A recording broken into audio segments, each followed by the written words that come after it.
দর্শক আসসালামু আলাইকুম, আপনারা সবাই কেমন আছেন? আশা করি ভালো আছেন। তো যেই জায়গার থেকে ভিডিওটা দেখতে পারতেছেন, আপনারা সবাইকে জানাই অভিনন্দন ও শুভেচ্ছা। তো আমরা শীতর মাঝে বিভিন্ন জায়গায় যাওয়া হওয়া পড়ে, কিন্তু শীতর মাঝে বা ঠান্ডার মাঝে এই যে কুয়াশার মাঝে গাড়ি চালানি কিন্তু অনেক রিক্স। দয়া করে রিক্স নিবা না। ও দেখুন, আমি বর্তমানে আছি সিলেট বাকি এতিমগঞ্জ রোড, এটা বাইপাস রোডে আর কি। কুয়ার পরিস্থিতি দেখুন, আমার সামনে যদিও গাড়িটা না থাকতো কিন্তু আমি যেতাম পারতাম না। আজকে আমি আটকে গেছিলাম অলরেডি। আমি কুয়াশার কারণে কিন্তু আমি গাড়ি ঘুরাইয়া অন্য রোডে ভিতরে অন্য রোডে গ্রাম এলাকার ভিতরে দিয়া যাওয়ার চিন্তা ধারণা করছিলাম, কিন্তু এই গাড়িটা আমার সামনে পাইয়া হঠাৎ দেখি গাড়ি ওটা যার আমার সাইডে দিয়ে, তখন আমি সামনে পাইয়া এই গাড়ির পিছে তাকিয়ে আমি সিলেট টাউনের দিকে আইরা। এই যে দেখুন, আপনারা কিন্তু অনেকে কিন্তু কুয়াশার মাঝে কিন্তু বারোই বাইরে সিলেট মৌলভীবাজার বিভিন্ন জায়গায় যাওয়া লাগে রাত্রে। দয়া করে রাত্রে বাড়িতে ফেরার আগে, সন্ধ্যার আগেও বাড়িতে ফিরে যাইবা যেতে পারলো।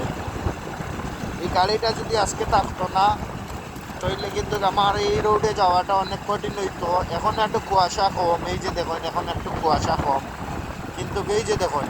আর আমি যদি এই গাড়িটার আর একটু পিছনে পড়ি, যেমন ধরেন গাড়িটারে যদি আমি একটু সামনে যাইতে দেই, এই যে দেখুন আমি আর যেতাম পারতাম না আমার আলোর কারণে, কুয়াশার কারণে। এই যে দেখুন, ঠিক আছে নি, কুয়াশা দেখুন আপনারা। তো আমরা যে জায়গা থেকে এই ভিডিওটা দেখলাম, যেই জায়গার থেকেও দেখলাম, ঠিক আছে নি। এই যে দেখুন, এই গাড়িটা একটু পিছিয়ে পড়ে গেছি গাড়িটার আমি, কিন্তু আমি আর চৌকে কিছু দেখি আর না কুয়াশার কারণে। এই যে দেখুন, তো আমি যদি যাইতাম চাই বর্তমানে সিলেটের দিকে, যে আমি ও গাড়ির পিছেও যাওয়া লাগবো। আমরা যে জায়গা থেকে ভিডিওটা দেখলাম অবশ্যই সতর্ক থাকবা, কঠিন কুয়াশা না পড়ার চেষ্টা করবা, ঠিক আছে? আর জলদি বাড়ি যাইবা, কুয়াশার কারণে রাস্তাত অনেক অ্যাক্সিডেন্ট হয়। আমরা যারা বাইক চালাই বা বিভিন্ন গাড়ি চালাই, কুয়াশার মাঝে কিন্তু খুব সতর্ক হইয়া গাড়ি চালানোর দরকার আছে, প্রয়োজন আছে, ঠিক আছে?